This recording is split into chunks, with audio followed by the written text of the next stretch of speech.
Hello, ladies and gentlemen, boys and girls, and welcome to the Rok Podcast. Yep, we are post-Labor Day today, and we have Hassan with us. Now get up to that microphone, brother. What's up, guys? Yeah, how are you? Wait, I'm doing pretty good. What's his nickname again? Sexual caramel. Where did you come up with that? Who gave you that name? I'm gonna be honest. You gave it to yourself? I gave it to myself. I got that smooth voice. Well, we're going to find out real quick today. Post-Labor Day. Hey, one question before we get to our guests. What's up? Are you flying solo this week? Am I flying solo? Yes, I am. Yes, What's going on? Where's your wife? She's out in Missouri visiting some family. Okay. We're going to have to keep you busy. We got to keep you distracted, sexual karma. Man, I've been so bored. Like, I thought I was going to be able to go out with the guys and go do stuff. I am so boring since I became a dad. You are. Yeah, I don't want to do anything. So you go go to work home and train. and you play video games and watch Netflix. Pretty much. Yeah. Oh my God. Yeah, you are boring. All right, let's get to something that's not boring. Today we have Nicole Raffini and Ryan Atkins. Nicole Raffini is at a Wisconsin Strength Project, and Ryan Atkins is from Part-Time Weightlifting, correct? Is that correct? Did I say it right? Did I get everything? That's correct. Very good. All right. Here's why I wanted them on today. I am not a big CrossFit proponent, but I have an open mind. And Nicole and Ryan have been involved with CrossFit for many years. And I was very anxious to have them on just so they would have the opportunity to buy me into the CrossFit world. I see a lot of great things happening out of CrossFit, but as many other people, they've heard some bad things as well. We can say that about any sport. We can say it about bodybuilding. We can say it about even the martial arts. But being a personal trainer, there's some things I do, some things I don't do.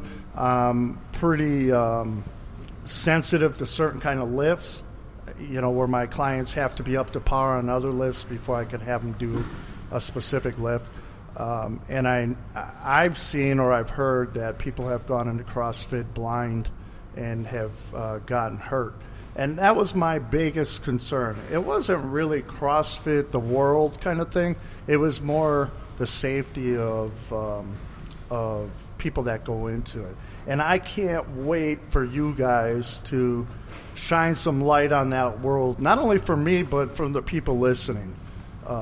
I've seen the CrossFit Games where they're on the ESPN, and that stuff looks intense. And it's something I would never want to do unless I was in that kind of shape to do. And what they do is amazing. So that part buys me in, but then there's the other thing pulling at me, so I can't wait for you guys to get that information to me. Ryan, your history involves a lot of things. Now, you were in MMA, right? Yeah, that's ancient history, but I was doing that before I had found out about weightlifting and CrossFit. So basically took karate from the time I was 12 to 18. And when I went to UW-Madison, they had kendo, aikido. Sure. I was doing a little bit of ninjutsu.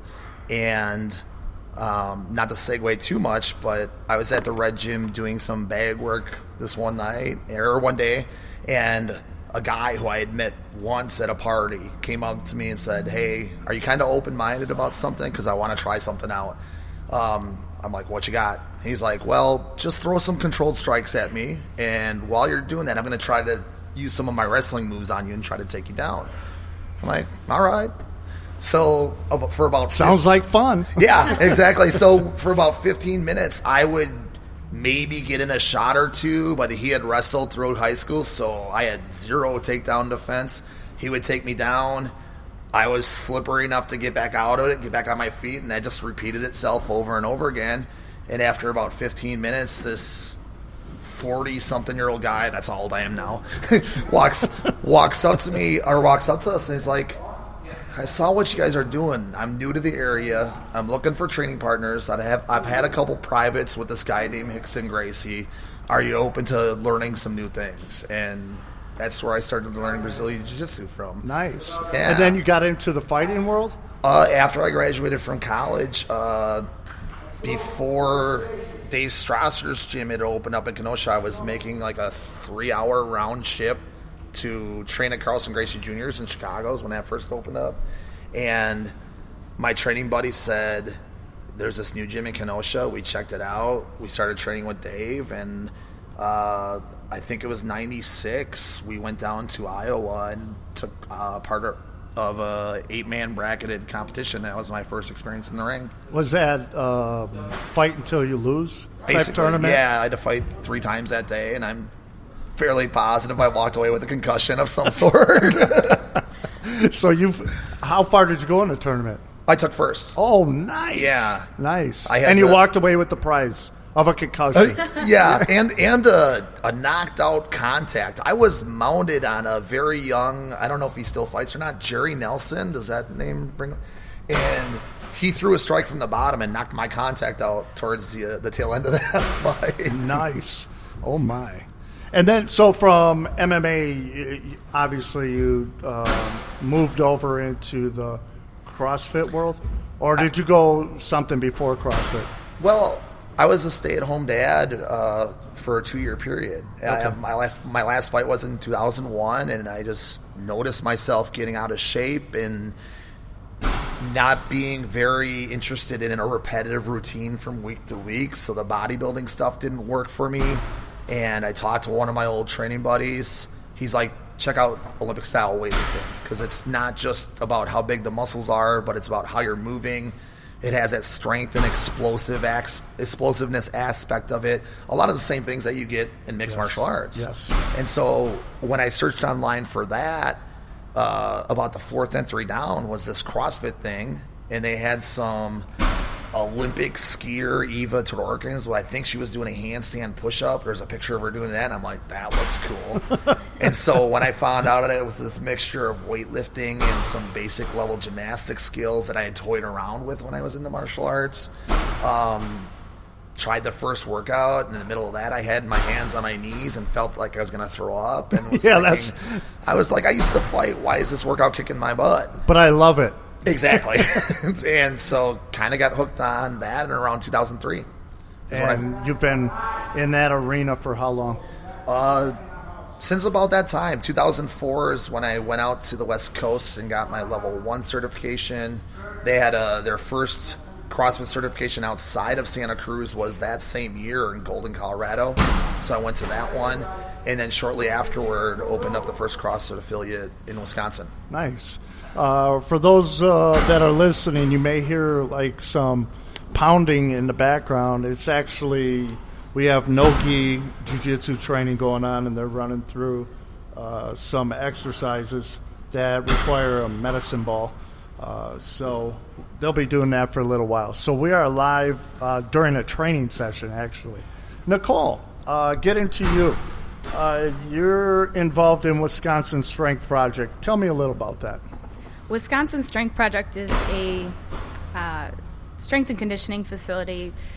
As the name kind of suggests, it's my whole goal with that was to help people of all ages have an outlet for just a recreational fitness. I think strength is important, and in whatever gradient you fall in for that. And so the goal is just to kind of get people strong, get them moving, and anything that sort of relates to that.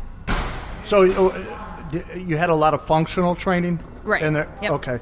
And did you have any type of CrossFit training involved there as well? Yep. I started out as CrossFit Racine in 2013, I think that was.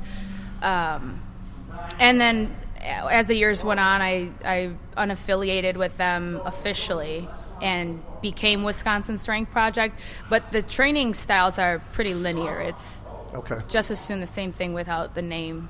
Okay. So how do you two know each other? Did you Well, train together or Not really. I think this CrossFit world just kind of small around here. And Sure. I started actually working with his brother. We were personal trainers together, and I started mentioning CrossFit in like 2012. He was like, "Hey, my brother does that," and I was like, "Really? Okay," because you didn't hear about it then around here. Right. And I don't know. It's kind of I think it was largely through Facebook too. Yeah. And both of my kids go to school in racing, so a couple of times when I come down to visit them, I think I reached out and say, "Hey, can I drop by for a workout?" And she was always very cool about letting me drop in and. Oh, so you would train out of her gym? If I was down in the area, yeah. I got you. Okay. Yeah. So the whole Facebook world brought you two together. Yep. How nice. And Ryan actually owned the name CrossFit Racine before I did. Oh. And so it's just, there's a lot of weird kind of ties. So did you but- have to buy the name off of him or? No, I had to pay CrossFit headquarters for the affiliation. At that time, he had just already an affiliation switched. type thing? Okay. A funny story with that is I had moved my gym to Milwaukee, so I was CrossFit Milwaukee at the time, and I got an email from CrossFit headquarters saying, "Hey, you need to release the rights to CrossFitRacing.com because there's somebody opening up down there." And I went through my emails, and I had let that website lapse. I didn't even keep it registered. Sure. And it turned out some guy in Japan had bought it. I don't know if he was planning on making some money off of it or something. They do that stuff, don't they, Lou? Yeah. Do they? That's a business all on its own. Yeah. Where they're sweeping up different URLs, and then you got to buy it for a big price. You didn't pay a lot, No. did you? Okay. I ended up just hyphenating the name and calling it a day. Oh, so they still have that. You just put the hyphen in. Yeah, dirty bastards. Stealing that URL. Okay, so Nicole, Wisconsin Strength Project. Where is that located? That's located on Charles Street in Racine, 1824 Charles. And do you have a website for that? There is a website, wisconsinstrengthproject.com. Oh, nice. Easy. You didn't have to buy that off of a Japanese guy, did you? I didn't, no. And Ryan, do you have a website for your business? Yeah, bartimelifting.com is the website, but I really don't know the website too much. Probably the Facebook page. There's a Facebook fan page, Part-Time Weightlifting, that has more of our current stuff listed there. Yeah, we're sort of the same way. We put a lot of content on Facebook versus the website. It sort of catches up later. All right, so I'll get to my business now with CrossFit. You guys help me out. Like I said in the intro, the whole CrossFit games, I love watching that. But I'm going to ask you one specific question. You guys put this to rest. The pull-ups, when they're swinging like that, you guys, come on. Son's shaking his head. Oh my God, that's one of the things I hate the most. You know what? But it's still hard to do a pull-up. So whether you're swinging or not, you still got to pull yourself up. Yeah, but when you're using your body to swing yourself up, you're not working what you're supposed to be doing when you're doing a pull-up. So this is why I want them to answer these I think questions. we both will have very, very simple answers for that. Okay. It's about speed and efficiency when we talk about the conditioning portion. Okay, I don't know any CrossFitter that doesn't work strict pull-ups, but that's not fun for TV. That's not fun. You're not fast, right? The kipping pull-up or the butterfly pull-up are used so All that right. it's faster. Let me interrupt you for a second. The kipping, for those that are listening, try to break down kipping for them. What does it look like? Kipping looks like the S shape. So there's kind of a little wiggle, and then their chin gets above the bar, and then they rebound. The butterfly is more cyclical, so you see it more of in an oval shape. Okay. Right? Most of the time you're going to see butterfly pull-ups at a level like the CrossFit Games because it's a lot more efficient and it's a lot faster than the other two, the strict and the kipping. So if I was trying to go head-to-head with any of you, And we said a pull-up means shoulders extended at the bottom and chin above the bar, right? Doesn't mean you have to do any specific kind. You can go and hammer out 25 in a row, but I guarantee you I'll do 25 butterfly faster. So it's And all that's what about speed it's all about in the speed games. and efficiency. Okay. Yeah. All right. So I don't know much about the games. Like I say, I'll be surfing. I'll come up to the games on ESPN, and I stop because I have to watch. It's competition. Mm-hmm. So when they're doing the kipping or the butterfly, do you guys train for that as well? So do you guys train regular pull-ups, and then let's say they're going to be in a competition, do they then take on those type of pull-ups just because they're going to be in competition? Do they train for that?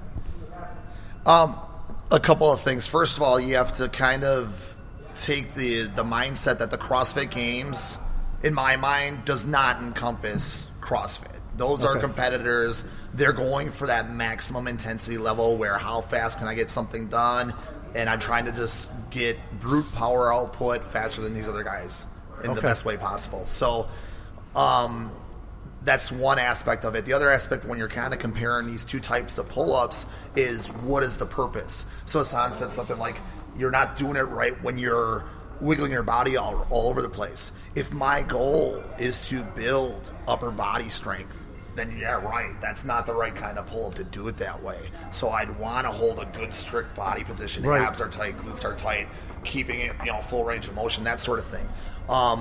Like Nicole mentioned, most CrossFit affiliates will have some sort of standard where we're not going to take someone and have them just learn just the kipping pull-up. For me, I think a good standard is you have to have at least one, preferably 5 good dead hang pull-ups before we even start getting you into that unassisted kind of swinging motion, just to build the musculature around the shoulder joint so there is some buffer there because you are moving with momentum. Now, on the other hand, if my purpose is to express complete power output and I want to use my whole body to do that, then I can use that momentum. I can use abs. I can use a little bit of hip extension to help accelerate myself over the bar. I guess an analogy is, everyone here has like a fighting background to a degree. The analogy would be like, if I'm going to punch someone and I just want to use my chest and tricep, I'm going to punch them like this. Right. And that's going to work my chest and tricep, but that's not going to be that's not going to be the most powerful and quickly way to punch someone if I can engage leg and hip power, have that stable midline through the core. Does that make sense? Yeah, that does make sense. So here's the thing, and you're talking to someone that's very ignorant on CrossFit. I'll readily admit I'm ignorant, but I'll also state my opinion too, just based off of what I see in CrossFit. So, I see the games, and I guess maybe the games can misrepresent CrossFit to a certain degree. Can it? I think what the games do is almost inspire to a fault, because then we have someone who watches it, gets pumped, and then tries to go into the gym and not realizing that these are professional athletes, and they're not. And so I think there's a little bit of a stigma that it creates, that it's got to be crazy, it's got to be, insane, like the volume that they do at that level. But there's a lot of functionality in just doing it at the most bare bones entry level as well. So you have complex lifts by Olympic standards, right? These Olympic lifts are fairly complex. Because if you don't do it right, your back is going to get blown out, what have you. Am I correct on that? Yeah, and I think the important part to mention is you talked about the CrossFit Games, and that's some people's first exposure to CrossFit in general, and they think that's what it is. And what, in my opinion, the CrossFit headquarters hasn't always done the best job of is, they show the elite level of athleticism because they want to inspire. Here's what people are capable of, and that's great. But what sometimes gets missed out is the 70 or 80-year-old grandparent who is learning how to do a ring row where their feet are still on the ground and they're still doing that pull-up type motion, but it's controlled. We might not even be running a clock at that time. Let's just get some good reps in. All right, you're starting to reach failure. Your form's starting to break down there. Let's go to something else. We're not going to show someone the full Olympic lifts right off the bat.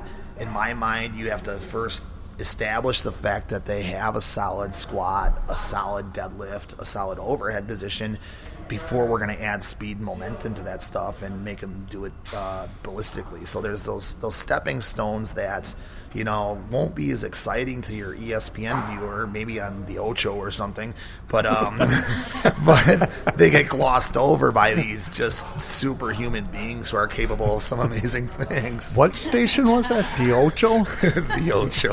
The Ocho. Little dodgeball. Right. Okay, so all of that makes sense then. All right, let's say me. For the first time, I walk into a CrossFit gym, and I say my goal is to be in the CrossFit Games.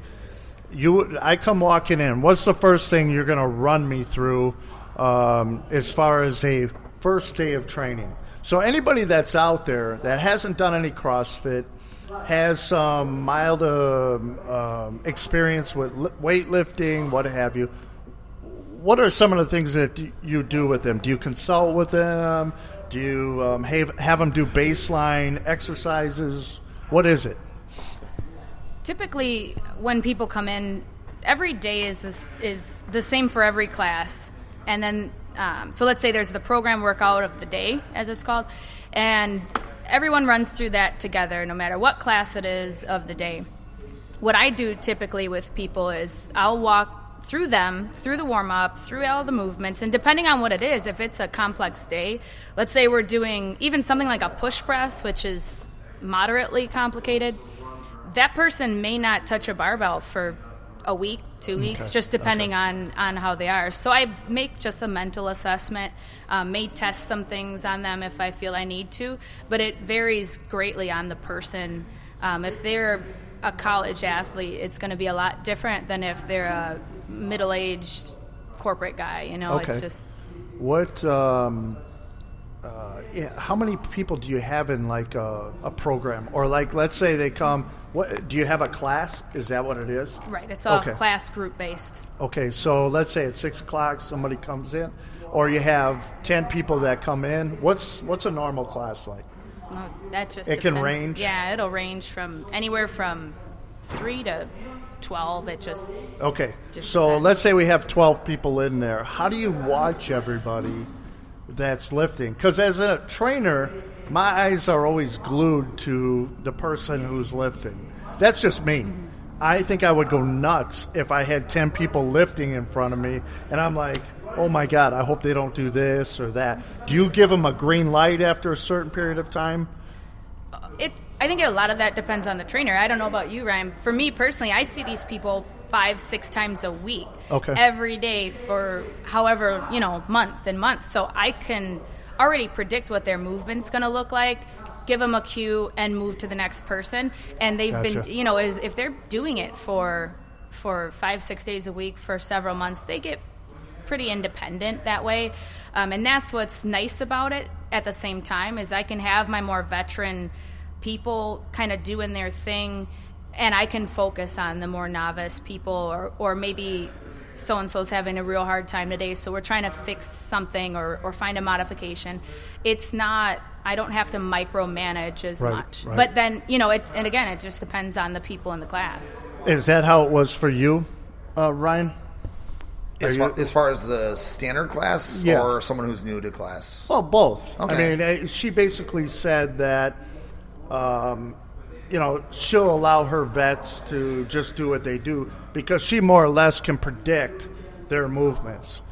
And the novice people, obviously, you're courting them into becoming that vet to where you can give them that green light. Do you operate sort of under the same... Yeah, in a lot of respects. I think that's one of the strong points about having some of those advanced movements in the CrossFit system is that there's always that level of progression, so that if you have a veteran, probably a good example is like push-ups. So say we have our 70 or 80-year-old grandparent coming in and they're been cleared by the doctor, maybe they had some shoulder surgery or something like that, we're not going to have them do a push-up necessarily off the floor. They might be kind of modifying that one where they're on the ledge of a table or a wall. But if I'm looking over at my veterans and they look solid and they just, for them that's cardio because it's just not a challenging enough position for them, then we start gradually lifting the feet up and then we eventually get them against the wall. And if I have an Olympic level athlete walk in and I know he's good to go as far as, or he or she is good to go as far as mobility and stability, we'll have him kick up against the wall, do some handstand push-ups, and that'll be their version of the push-up for the day, where our novice has obviously something that's within their capacity. Right. And the idea is to get them to work, but not to the point where that consistency and those mechanics are breaking down. Do you have, delegators in your gym, or are you the main person that overlooks the whole program? Let's say you have your class of 12. Is there ever somebody that's like a veteran that sort of watches with you, that helps people? I think for any coach, that's a little less ideal. Yeah. I think it's one of those unspoken rules, let the coach do the coaching. Yeah. But I think it's something you develop as you get more experienced. I can manage a room full of 12 people all lifting in a snatch, let's say. Mm-hmm. Whereas some of the newer coaches and people that aren't as familiar and comfortable with that, their mind's going to be blown. They're not going to know where to go with it. And so I think that again goes back to who you choose to, who you allow to be your coach and where you go. And that separates the good from the bad a lot, is little things like that. I'm sure same for you. You can walk into a room and manage any amount of people at any level, one way or another. Whether it be a strategy like having people cycle on the bar, so you pair it up in twos and only one person goes at a time. I mean, there's a lot of ways to get around it if you get overwhelmed, but right. Most of the time, like I said, I've had people that have been with me for 3 or 4 years that pretty sure I know what he's capable of, is even down to the lift, a weight he's lifting. Sure. So it gets to be just, it's almost like secondhand nature. Right, mm-hmm. Right. All right. Whoa. All right. You made the call. What do you got for us, guys? All right. So I got a kind of depressing story. A depressing story? Yeah. What the hell, man? We're back to work. I don't want a depressing story first thing on Tuesday. Well, here's the reason why I picked it. I can't wait. I really Sexual karma. has nothing to do with that. Is it caramel or karma? Caramel. Caramel, okay. Like Sexual the candy. Karma. Sexual chocolate was already taken. Coming to America. It was taken by a Japanese guy. Sexual caramel. Yeah, we're going to go with this for a while. I hope so. Well, anyways, the reason why I picked this story is because, one, has to do with an MMA fighter. Two, has to do with a child getting killed due to drunk driving. Oh, boy. And I feel like... Let's get to the meat of this. Come on. Don't hold me in suspense. Well, I feel like the punishment on drunk driving is not harsh enough. Oh, okay. It's not harsh enough. And so September 4th, a 15-year-old girl who was babysitting the 15-month-old child was walking through an intersection when she was hit by the car. So the car ran over her leg, hit the baby in the stroller, and the lady, who was, I believe, in her 70s, 72, tried to drive off. So she tried to run. Did she even know she hit her? Yeah, that's why she tried to run. Okay. Luckily, there were people around the scene? people that were spectating around that ended up following her, and then they blocked her off a few blocks down till police could come.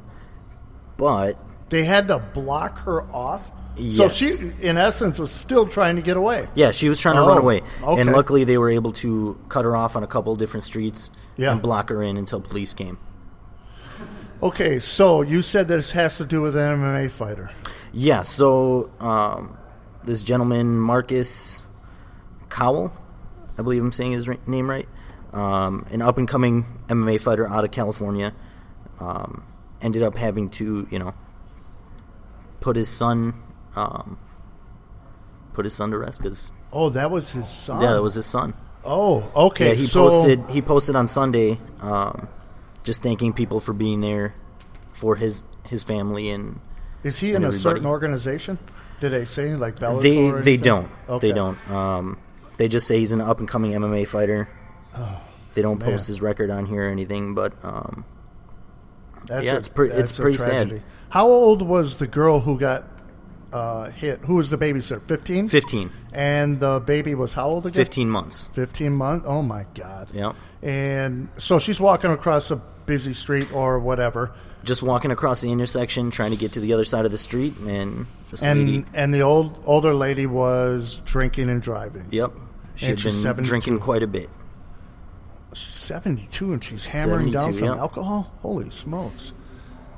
Life must be... Well, I don't know. This was Labor Day weekend.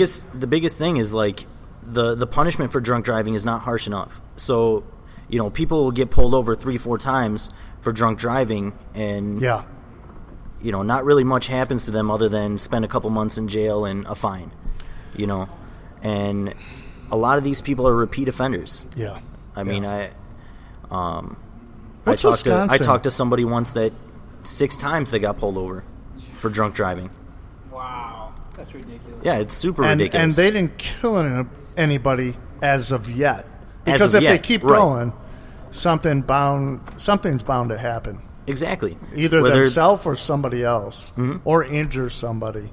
What's Wisconsin's statutes? Does anybody know? I thought they were pretty tough on drinking and driving. That I don't know. I'm not sure.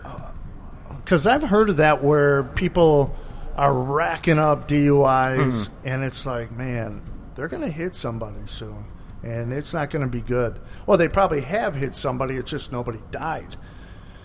That's why... I take get rid of alcohol and make marijuana okay. I mean... I'm partial to crystal meth myself. Oh, jeez. Wait, let me look at your eyes right now. Yeah, he's partial to crystal meth. Oh, man, that's unfortunate. And that happened September 4th, so that was Saturday. That had to be... No, it was Sunday. Was Sunday. Yeah. Yeah, that was Sunday. That's Labor Day weekend, They used to, when I've been in the hospital a couple times over the holiday, and it's because I have a heart condition, and they say that over the holidays, people drink a lot, and they develop what they call a holiday heart. Did you ever hear that? Mm-hmm. Where it's like they binge drink, and they go into atrial fib because of because of the binge drinking. Well, I have atrial fib, but it's not because of drinking. They just tell me don't binge drink because you'll definitely go into atrial fib. And this lady's 72, so I don't know. Regardless of age, boom, lock her up. You just took someone's life, and that's because you made a bad decision and you knew better. Exactly. Unless you're Hillary Rodham Clinton, then you could we won't go there. Or unless you're, what was that guy's name? The one that was Olympic athlete and then turned into a woman. Bruce Jenner. Caitlyn Jenner. Jenner. No, Bruce Jenner. Let's not. Yeah, I don't notice? know what we're supposed to talk about. Do you remember he killed somebody due to drunk driving, and then nothing ever really happened with that. He ended up turning into Caitlyn Jenner, and then that kind of got dropped. Maybe that's why he switched. I knew. Wait a minute. That could be. Wait a minute. I haven't heard this. Oh yeah. Right before he made the transition to serious? be a woman. Did you guys hear this? I didn't hear about that. I think he rear-ended someone on the highway or something like that, and just... I don't remember if he rear-ended. I just know that he smashed into the lady and killed her, and ended up getting off on it. Wow. Yeah. So then he went transgender, and they can't find Bruce Jenner anymore? Is that what it is? I think that was the idea. That was his plan? He was going with that. Because he wants to go back to being Bruce again, doesn't he? That's what I hear. What? Oh yeah. He regrets it. Wow. He regrets it and wants to go back, heard. but What? man, it's just... We should start something. We want Bruce. Did they save the parts from the operation? Yeah. Oh no, he never He never got never- rid of the parts. Yeah, he just added some stuff. He never fully committed. Yeah. He did get his jaw shaved down, though. He did? Yeah, his jaw, like, they had to shave it down with, like, a, what do they call it? Like a file. Oh my So, god. A chisel. basically chisel his jaw to make it more feminine. Wow. How do you really come back from something like that, though? I mean, he's in I seriously bikinis did- and stuff. Right, right. My opinion is he did it for publicity. Oh, yeah, he definitely did it for publicity. Dude, wait a minute. Think about it. I'm He's going to a- shave my jaw for publicity? yeah. Think Come about on. it. Think about Yeah. it. He's around the Kardashians all day. Yeah, you got a good point right They're a bunch of rich, spoiled women that everybody looks up to for whatever stupid reason. A lot of people Okay, look how up do to you him. really feel, Hassan? Are we talking about Hillary or the Kardashians? What was it? Both. Both. And he wanted some of the attention. So what do? You know. What is the big thing about the Kardashians? What is it? Does anybody watch that show? No, I my can't. wife does sometimes, and I have to leave the room. 'Cause I know my daughter did. I hate it. I should have my daughter call in. What the hell's the big thing about the Kardashians, other than their butts? Aren't their butts big? Yeah, but Is it's it- not. It's It's not- not it's even fake. high. It looks like they have a dump in their pants because there's no leg muscles.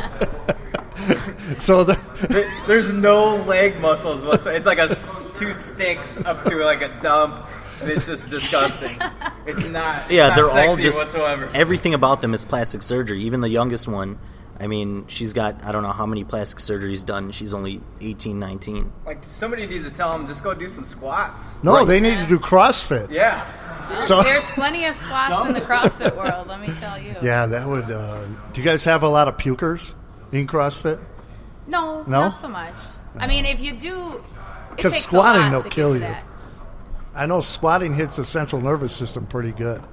And look at It she's would- looking at me like I'm a pansy. No, it wouldn't be the first time that someone threw up, but it's certainly not a regular thing. No, unless I it know. is over by you guys. I don't know.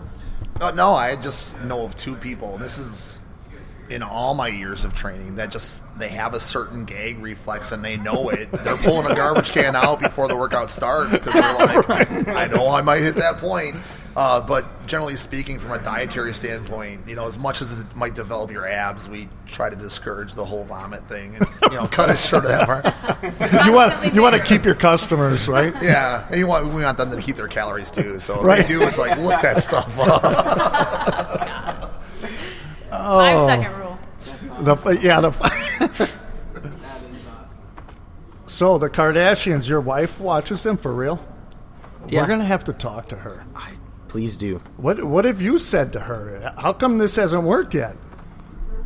I don't know. I don't know if I should be talking about this because Yes, I see talk about it. She's listening. She's right listening now. right now, and she's She's commenting. actually chatting through Spreaker. About Is she? Yeah, she's on the chat through Spreaker. Yes, this is even better. Bree, you feel free. The first thing I want to know from Bree is, Tell her she can call Hassan's phone. We'll put her on speaker. yeah, you can call Hassan and chastise him live. But the one thing I want to ask you, does he live up to his name? Does he really live up to his name? Oh, you want to know what name it is? She Said yes. Oh, yeah, she's playing for you. That's all. Tell But- people about the chat feature. What's that? The chat feature on Spreaker. Oh, yeah, that's right. I forgot to tell people that. You got to remind me. Other than now. I just did. Yeah. So anybody. Oh, she's calling me. And this is for you guys too. If you ever listen to other of our live Hello? broadcasts, you can go on Hey, to you the want me to put you on website speaker? Spreaker.com, log in. Yeah, I think you have to fill out a couple What's that? things. Name and email or whatever. If they want. And then All right. you get an account. Hold on one And second. you can chat while we're live. So if we have a guest, you could, cuss us out or whatever. But you're cussing Lou out first. Yeah. And then he'll tell us what's going on. We do have a caller. We do? Is it Bree? Bree, are you there? Yes, I'm here. Bree, what were you chatting about to us? Hello? Can you hear us? Can you hear us? Yep.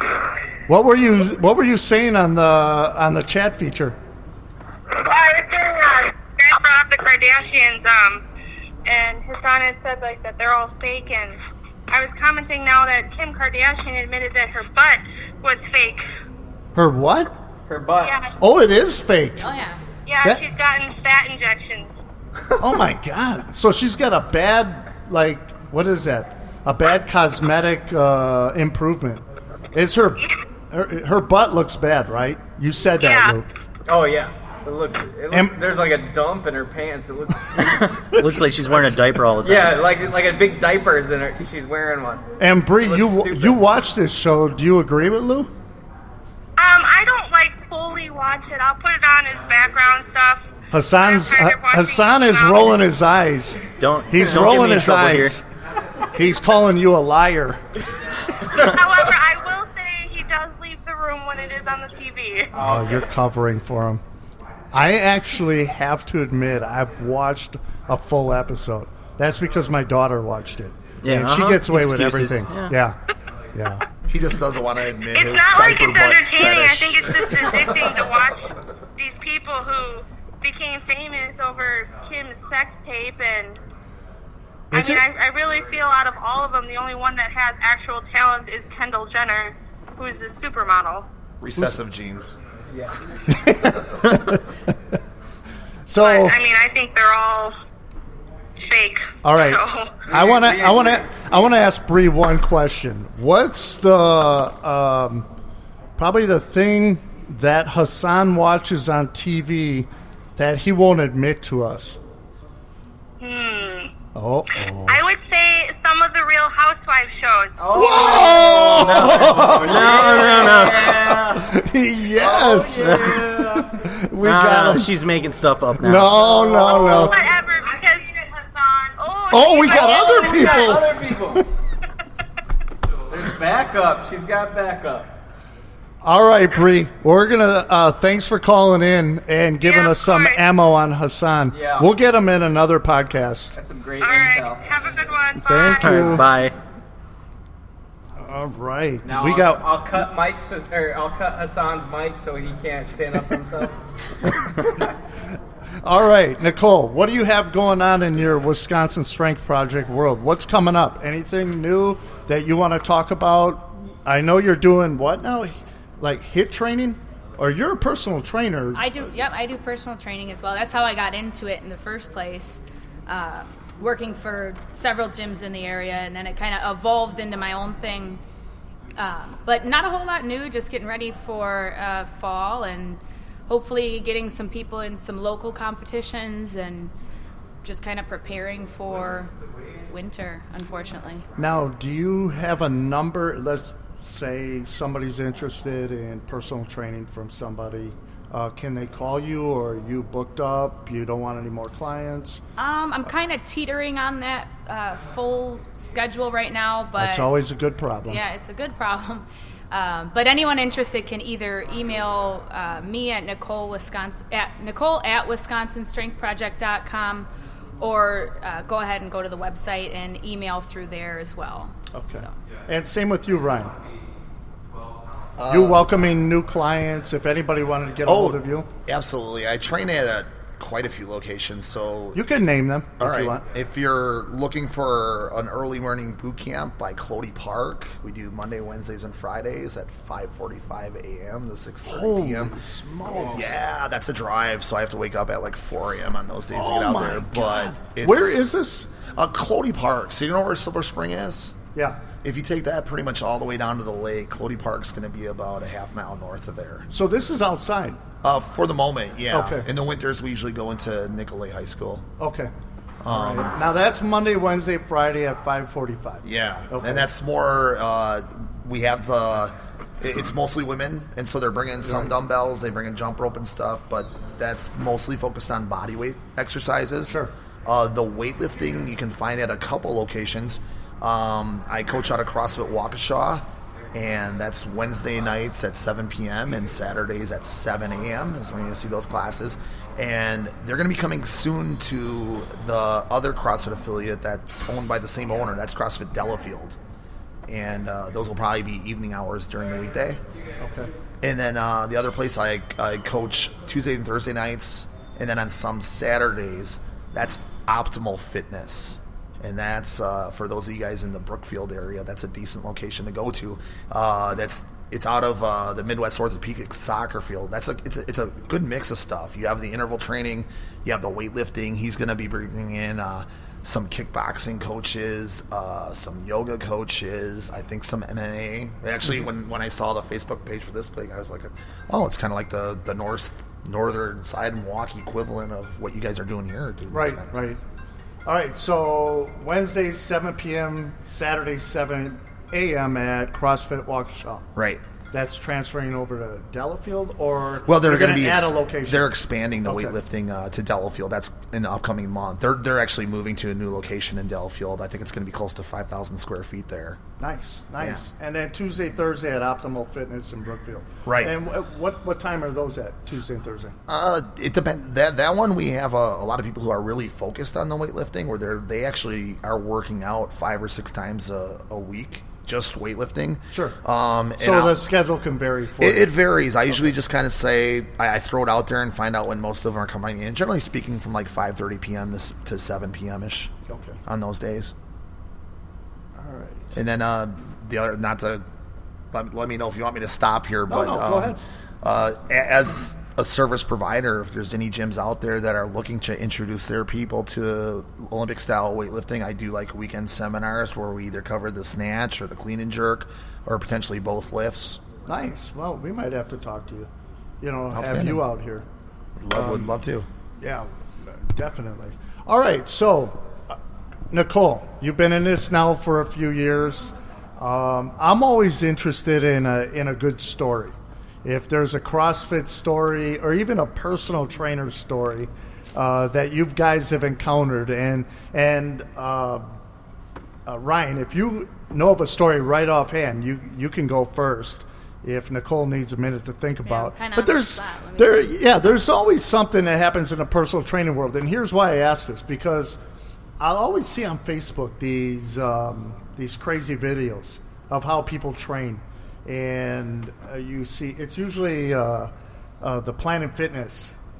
You see these people eating while they're doing a pull-up. Yeah, all or those. They're doing an exercise that I don't even know how they made an exercise out of pulleys. Mm-hmm. They're doing some kind of sit-up with a drink in their hand. And Pizza Mondays, spitting out grape juice. Stupid exercise compilations. Right. Yeah. It's always funny, and throughout the years that I've been training people, I mean, I've seen numerous acts that I just shake my head at, but at the same time I laugh, as to how they're doing things. Anything that you've come across in the CrossFit world? I know I'm putting you on the spot. If you can't think of anything, that's fine. It's just there's always something that comes to mind when I've been training. You got anything? I don't know. Wow, for the first time. Well, then you got it. For the first time, I shut your mouth. And I didn't even hit you. Just one, just something one of my clients said. I work at Marquette, so I teach our staff and faculty twice a week. And I remember one of their exercise science professors, it kind of touches on what we've been talking about this whole time, is she had joined that fitness class, and she was with us for about 2 months. And she came up to me after class, and she's like, yeah, I didn't even know you were teaching CrossFit, and had I known, I might not have signed up for this class. So, I don't know how much more time we have, but we'll get a story, Nicole? I don't really have anything. Nothing. One of the issues that we didn't touch on is you see, Nicole mentioned it because she moved away from that CrossFit affiliation, and I think that's one of the things that I was going to go that direction, but I wasn't sure if I should. No, it's something that I think we can totally talk about. But we have time. There is so much of that crazy stuff you see on YouTube. There is so much of that overemphasis of high-level athleticism where it caught my attention when Nicole took the CrossFit name out of her gym, and I think 2 other gyms in the southeastern Wisconsin area did the same thing. And then I saw like some big names in the CrossFit world that had started shortly after I had started and just were much better businessmen than I was, and they had big gyms or still have big gyms, and you see that either of them, they're selling the gym off, or they're changing the name to something that doesn't have that CrossFit Why? name.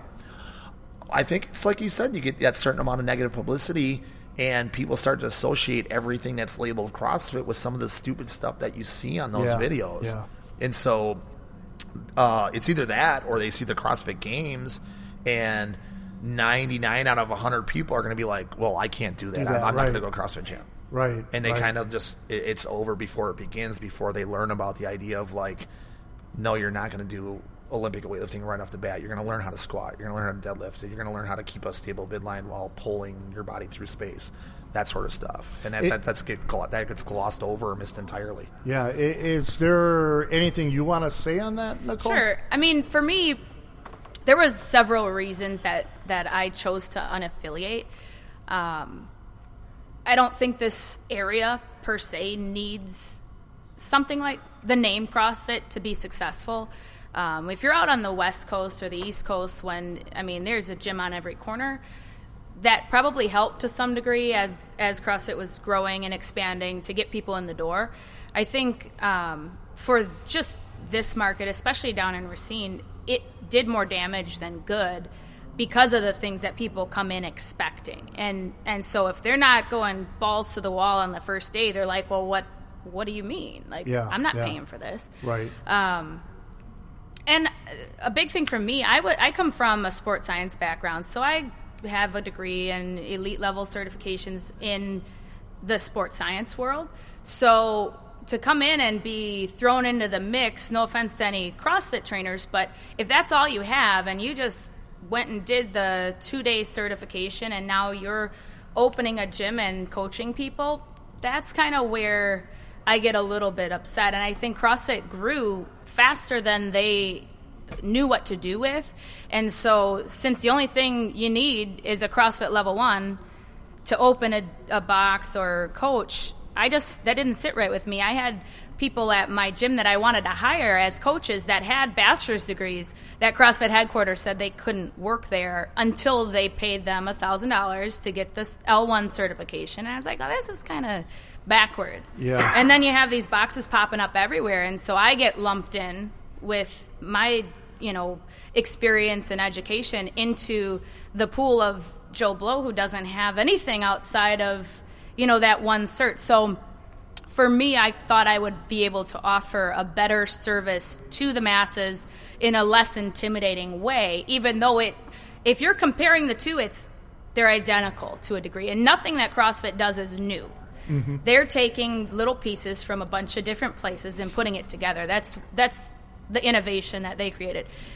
Other than that, it's basic strength and conditioning. But if you don't understand the basics, you're going to provide a crappy service. And so I think that's where a lot of the injuries come into play. And any sport on the face of the earth has injuries. Right. But when you turn up the speed on any of those movements without being ready, that's where we kind of get into, the red zone. But I think going back to just the people you choose to have coach you, don't walk into a place that they don't know what they're doing. They should be able, as a consumer, you should be able to ask questions and ask for credentials and shop. And that doesn't happen all the time. Well, the average person that would walk into a CrossFit gym, they're probably going to be blind as to what they're looking for. I'm saying the average. Well, and a lot of it comes from referrals, and it's this family network that just grows and snowballs, which is great. But then sometimes, you get stuck into that loyalty to something that, you might get better service somewhere else. Are CrossFit customers pretty loyal? Do they? I mean, they stick with the gym they were born at, pretty much. Seems to be for the most part. Yeah. And these box gyms that are popping up with the, like you referred to as a 2-day cert, mm-hmm. Are they pretty prevalent too? Is that why you got out? Well, I think that's the bulk of them. And Greg Glassman, the CEO and founder of CrossFit, his response to that is, well, the market will decide. Is it really a 2-day certification to get? Really, that's it? I know they're restructuring it and changing some things to make it more legit. I guess you have to do like continuing education credits, and there's they restructured it, but I don't know if that's in place yet. But you talk to somebody that's from Illinois, and you're here in Wisconsin, and they don't want to make the drive to your gym, and they ask you for help. What am I looking for? If I walk into a CrossFit gym, what are some essential questions I should be asking to legitimize this owner or the coach or whoever's going to be putting me through these lifts? What should I be asking these people? Sure. I think the introduction is hugely important. I think that the way CrossFit headquarters started out in Santa Cruz, it didn't start off as like, here's our CrossFit group class, come jump in. I think the best way to do it is how they did it. It starts off as personal training.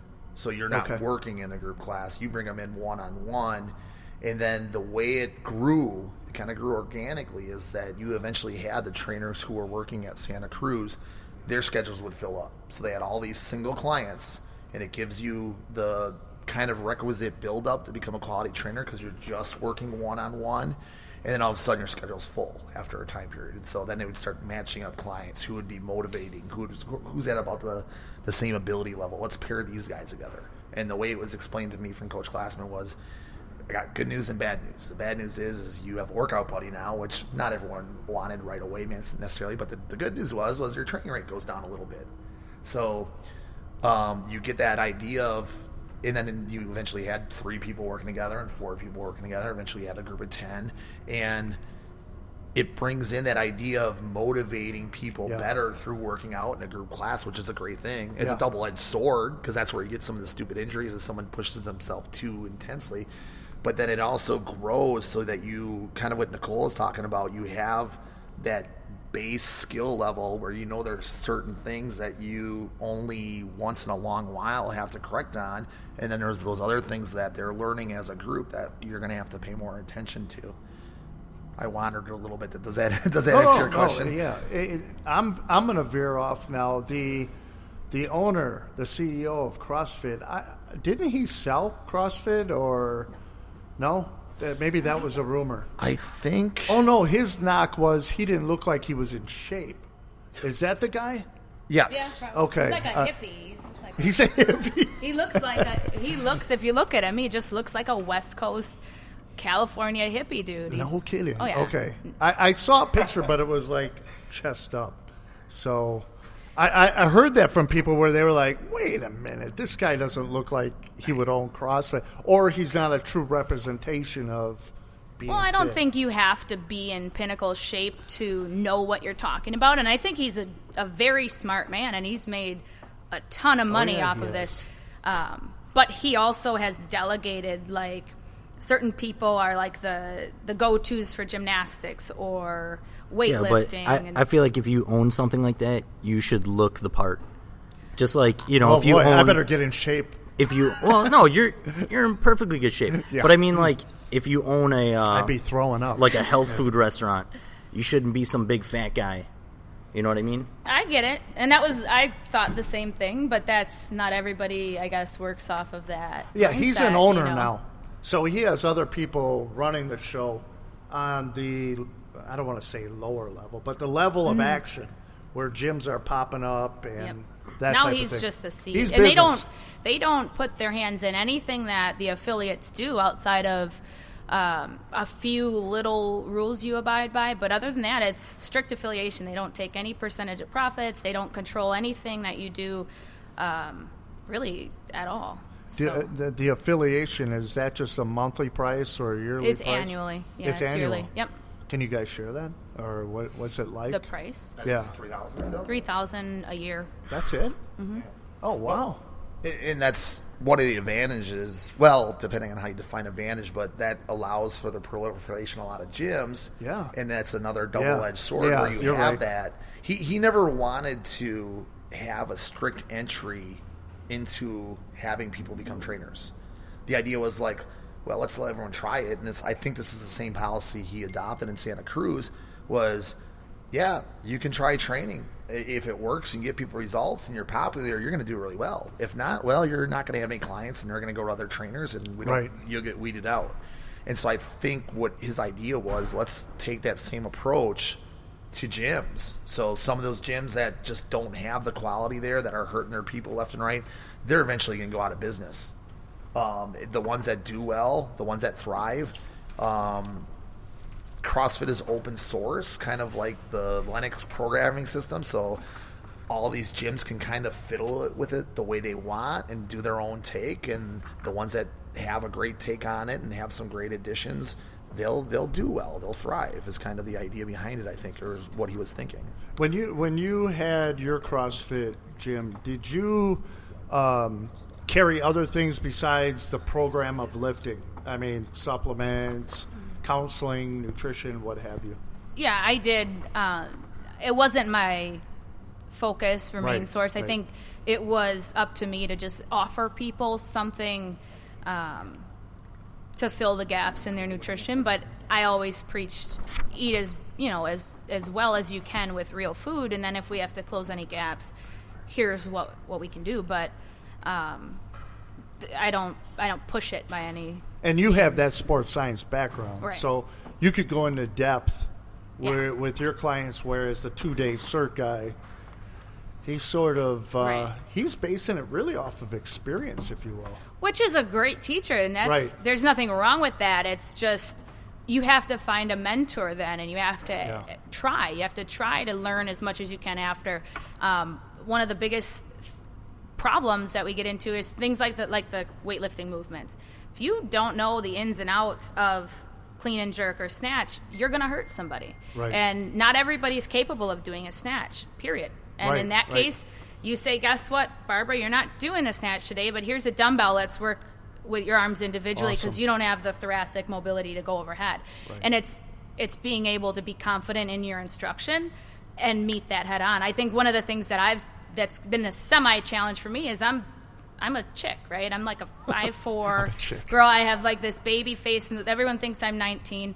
So to be able to go and instruct a dude, right? Somebody that comes in, I've done this, I played football in college, whatever, and to say, no, buddy, take weight off that bar and start with this PVC. Well, they're looking at me like, fuck you. Who are you? Right? Right. No, I've done this. I've done this. Sorry. But it's just being confident in yourself and following through with your education. Though, I have a bachelor's degree, but I got that in 2011. Mm-hmm. So there's still been a lot that I've had to evolve and learn as I went. And whether or not I had that or just the level 1 cert, it shouldn't have mattered. I should still be seeking out new information and trying to evolve as a coach, and that a lot of that has been working with people who have done it longer than me, like Ryan or anybody else, and not being too arrogant to learn. To open your mind to that. I've learned more from my clients than I've learned from anyone else, of just trying new things and trying to see what works and what doesn't, because if you're not paying attention to them, you're missing step one. Yes, you are. So. Good. That's great to hear. I love to hear that. And just to put things a little bit in perspective, there's a famous U.S. lifter, Shane Hammond. He started off as a national, I believe, world-class power lifter. So he was deadlifting, squatting, and benching, decided to make that transition to Olympic-style weightlifting. So you have a guy who I think he was either squatting close to or above 1,000 pounds. I don't know the exact number, but just an insanely strong dude. And somebody of that skill level having the capacity and the humbleness to drop back and for several months just working with a broomstick or an empty bar to groom those different movement patterns that you're going to see in weightlifting before he started putting weight on the bar and actually doing the snatch and the clean jerk. So for those of you out there that think, oh yeah, I've done bicep curls and benching, I'm ready to go, let's lift some heavy weights. Oh no. Take a step back, learn the basics, otherwise it's not going to happen. Well, he's a smart guy. He's been through the process. He knows that he's got to go through another process to get those lifts right. Whereas you meet Meathead Joe, like you said, that doesn't want to listen to the girl who's half their size. He looks at her as, what are you talking about? This guy's been through it. Right. Yeah. So it falls on you as the coach to translate that, which, I feel for you on that end. But, that's tough. And part of it, though, is being coachable as an athlete. If you're going to come in and you genuinely want to learn, I don't think for a minute anybody that gets into training, like being a coach, being a trainer, has any intention to hurt anybody. Exactly. But it's people that come in and they're uncoachable, and you don't want to listen to what the coach told you the first time, and you get hurt. It's no longer fully my responsibility. And I've had to fire people before, fire coach, and just say, hey, look, you got to go somewhere else. That's a great point that you just made. That's one thing, and I'll admit this, that I didn't even think about in the CrossFit world. If they're not coachable and they get hurt, it ultimately how it's looked at is you. Right. It's not them. They just went there to train, and we don't know that. We just know they got hurt at a CrossFit gym. Very interesting. Do you run into that a lot? No, because I think I present it well enough that it's not a conflict. There's no friction there. I think it just depends on how it's presented. 5 years ago, I might not have been able to be tactful, but now I can pretty well, without being a jerk about it, get the response that I want. So you started off being a jerk about it? No, I just might have not had the finesse in my words. There you go. Quite the same way, but I've worked with hundreds and hundreds of different people in one way or another, and you just learn how to deal with certain personalities. Yeah. And some people, you can say it very bluntly, Yes. hey, bro, you can't, no. I agree. That's a little too much. And some people would get offended by that. So you just have to learn to read people. Half of the battle is being that psychologist and being the mind reader in a way. And I'm not going to lie, it's an intimidating thing to walk into a gym full of people you don't know. You're already expecting to get your butt kicked. And so you're already either nervous or on edge or being extra sensitive about something. Last thing you need is someone telling you, okay, big dude, you have to do the PVC when this chick next to you is lifting, several hundred pounds. Like, you have to be sensitive as a coach to those things. And that's a the humility factor on the athlete's end, and on your end, that psychologist. Right. And a lot of things, you always see it in most gyms, is leave your ego at the door. Yes. And that's why it said that. That's why that's there, because it can be the most challenging thing to have to butt heads with somebody in a class, and you're going to have to butt heads with them. Yeah. But it's either that or them getting potentially injured. Well, I'm going to go ahead and suck it up. And if you get mad at me, you get mad at me. But whatever. Do you run into that, Ryan? Have you run into that too?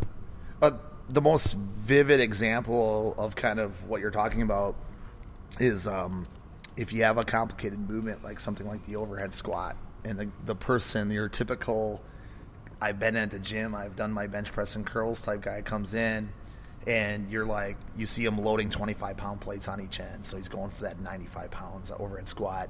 Never done an overhead squat before in his life. Boy. It's like, you know what? Here's a training bar. You might want to try it with this. And, you get that initial reaction like, no, I'm good. I'm like, all right, well, let's see how long this is going to last for. And so they do it, they hurt themselves, and now it's on you. Well, going back to that, I've been fortunate enough to where it's like if they were that stubborn about it and they didn't want to listen, they failed the movement in the workout, and they just realized at the bottom of the squat, this is too hard. Barbell comes crashing down, and meanwhile, there's like 2 or 3 women who have like maybe as much weight and just nailing the movement left and right.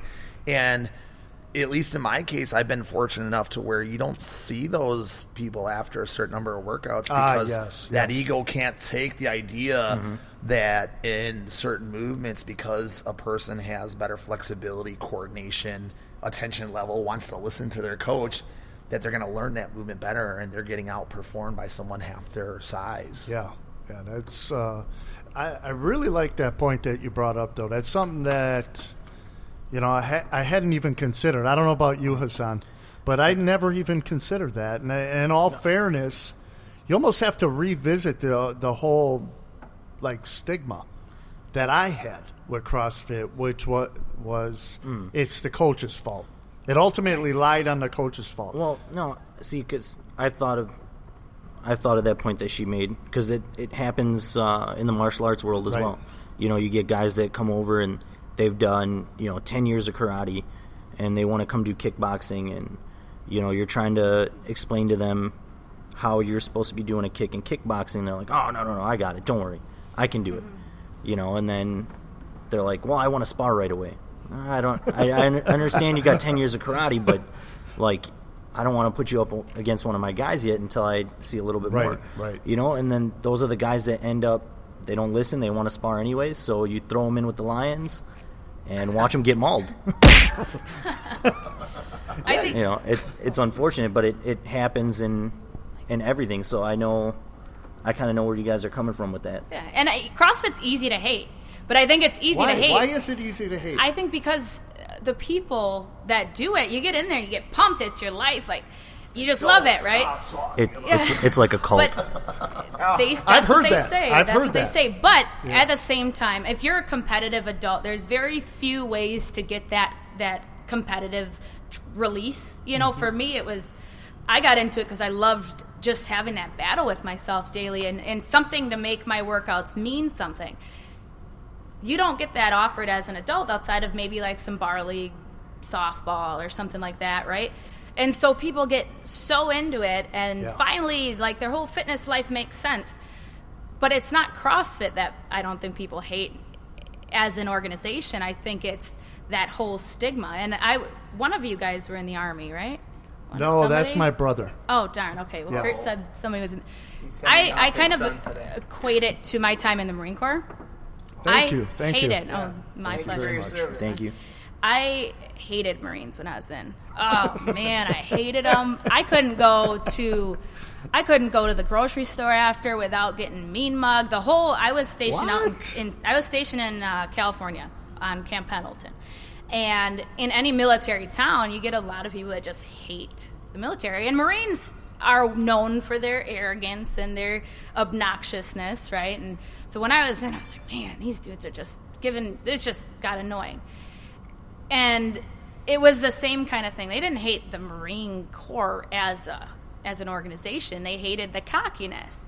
Well, it's that same indoctrination in the CrossFit world is, you know, the whole your warm-up or your workout is our warm-up and we're really good at everything. You know, okay. They're told these things as almost marketing strategies. Right. And so they walk around and that's how they feel. It's like, yeah, okay, but I bet if we did this, and this, a strength, a conditioning, and gymnastics, that I'd be better at that than you are as a whole. And so they breed this arrogance, which, hey, if it gets people fit and it gets them in shape and off the couch, whatever it takes. But I think that's where people start hating a little harder is because it's like, cool your jets, bro. You know, like, that's my take on it anyway. I can see that. That's where you're sort of bringing in the cultish indoctrination. Yeah, the whole, I'm so bad. Oh, everything is so great because of CrossFit. CrossFit this, CrossFit that.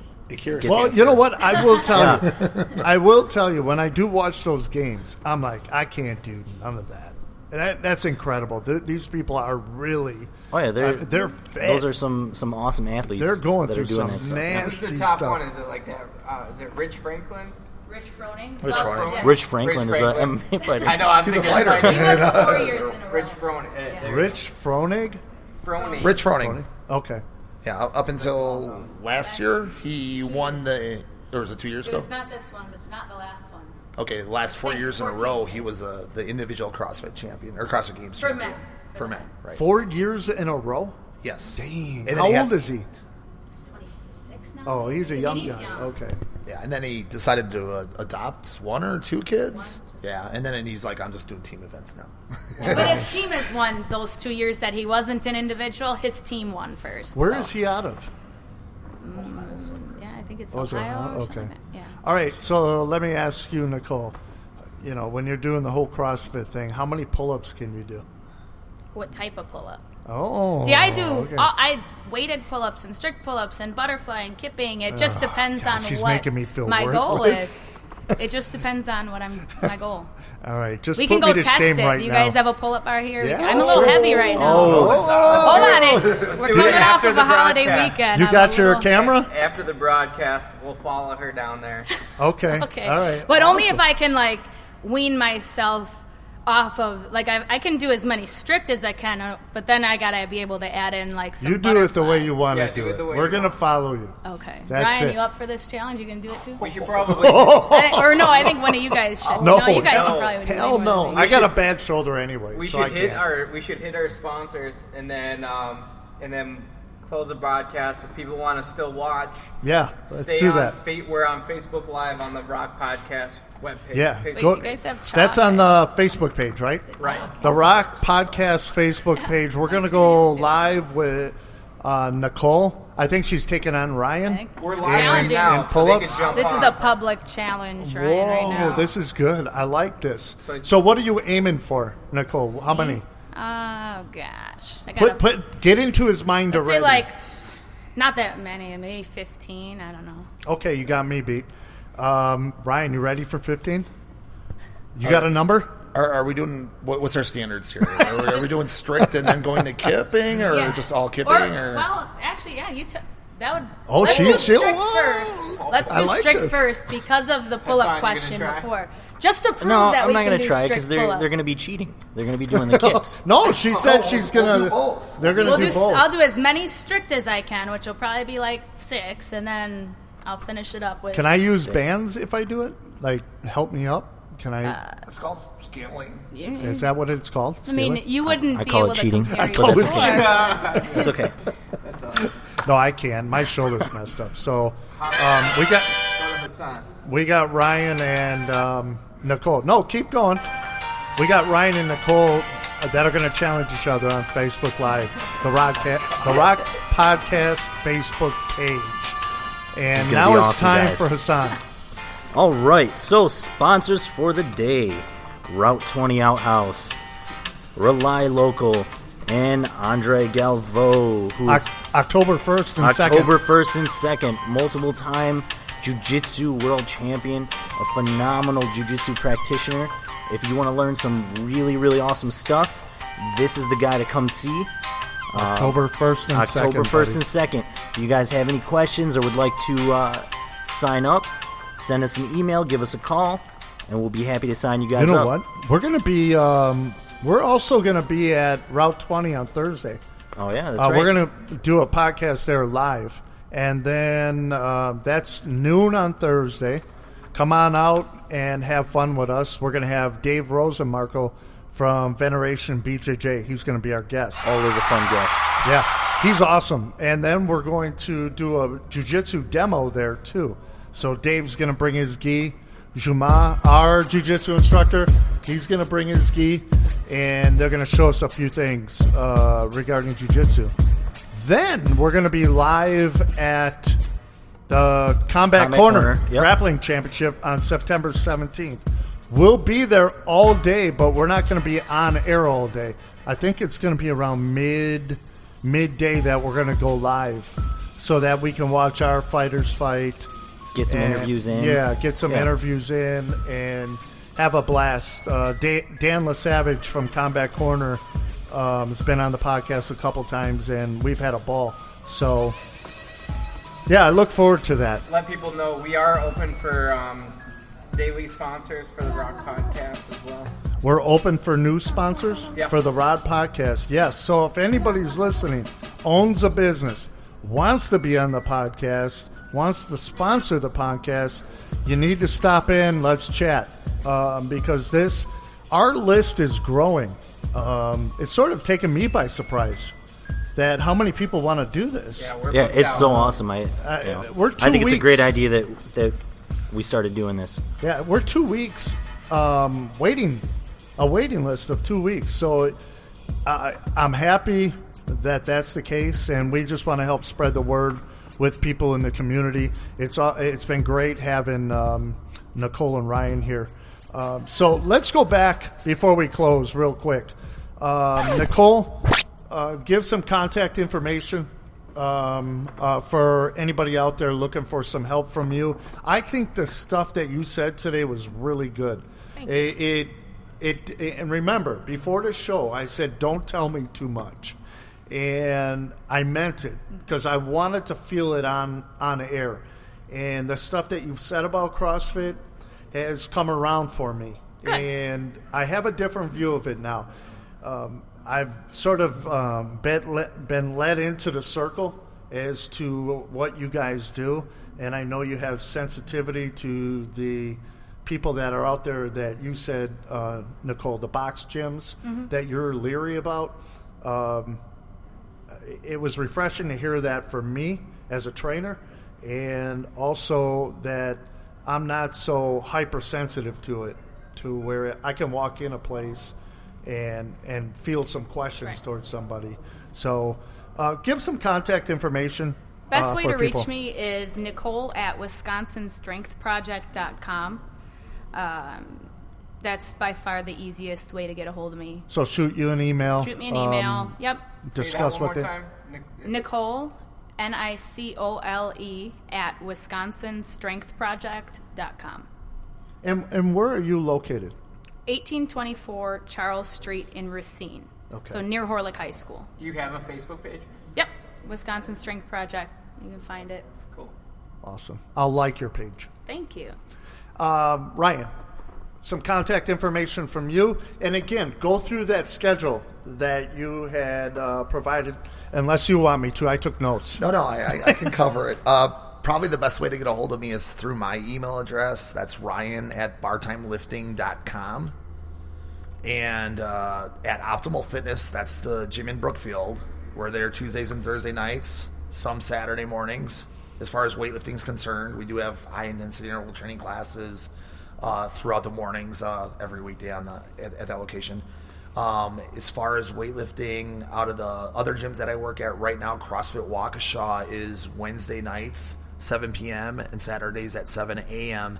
CrossFit Delafield is going to be moving to a larger location at the end of the month, and I'm pretty sure right around that time of that move is when we're going to be adding weightlifting classes to that one. Both those last two gyms that I mentioned, they have full-blown CrossFit schedules, so pretty much early morning, midday, evening, they have that. They have yoga at least one of their locations. They have kids classes, so that's more of a full-blown CrossFit gym. The gym in Brookfield is a mix. You're going to see some of the weightlifting. You're going to see some of the high-intensity interval training. You're going to see yoga, kickboxing, MMA down the road. Okay. Can we find the schedule on your website? My website's a little out of date. Facebook page? Facebook page, yes. It's going to be the best for like any updates and whatnot? Yeah. Okay. Yeah, definitely. And then on Monday, Wednesday, and Friday, you're at Clody Park? Clody Park. That's my, I call it Metcon Madness class. Metcon. So if that's kind of taking the CrossFit system, and it's a little bit skewed more towards higher reps, more of a cardio workout. You know, we're not going to have barbells and plates on the lakefront, although I've done that before. That's all body weight, right? Mostly body weight. Yeah, we do some stuff with the jungle gym down there. The participants bring some dumbbells. Okay. And that's at 5:45 a.m. when I'm still sleeping. Exactly. Okay, very good. That's all right. Well, you guys, I want to thank you. Nicole, thanks for coming in. Thanks for having Ryan, you're welcome. Ryan, thanks for coming in. Guys. Thanks, Thanks guys. for having us. It's been a pleasure getting to know you guys. We got to have you guys back. So we could talk. If you guys want to, we could talk and get you guys back here. I know you got some new things around the corner, Nicole. We can talk again when those things start to surface. We got to get her in here when Mike's in here too. When who is? Mike's Oh, here, my too. brother? Yeah. Yeah, he's the military guy. Okay. So thank you again, guys. Rock Nation, go to the Rok Podcast Facebook page. The competition is on. We're going live. Nicole versus Ryan in all kinds of different pull-ups. I don't know. You guys name it. Let's do it. Rock Nation, we're out. Thank you.